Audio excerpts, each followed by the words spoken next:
आज भन्नुपर्दाखेरि हजुरहरूलाई आज कुनै पनि क्वेसन एन्सर भन्नुपर्दा पनि हजुरहरूबाट धेरै सुझावहरू लिनुपर्ने थियो। हुन त यो होइन धेरै अगाडि गरिसक्नुपर्ने थियो, तर आफ्नै कार्यव्यस्तता, किनकि हाम्रो मेन टार्गेट भनेकै 100 बुँदा थियो।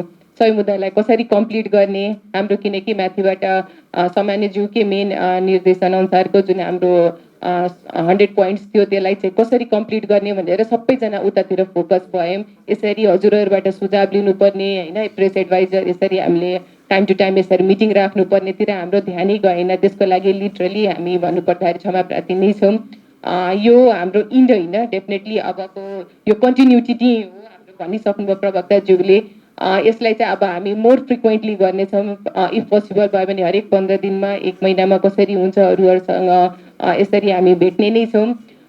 योभन्दा अब विशेष मैले आज केही नै भन्न चाहिनँ, किनकि यो सुझावको लागि थियो। हजुरहरूको हरेक पोइन्ट्स, हजुरहरूको जति पनि गुनासाहरू छ, हजुरहरूको फिडब्याकहरू छ, हजुरहरूको एडभाइसहरू छ, सबै हाम्रो सचिवज्यूले, सचिवालयज्यूले सबैले नोट गर्नुभएको छ मजाले होइन। त्यसले हामीले पोजिटिभली लिएको छौँ।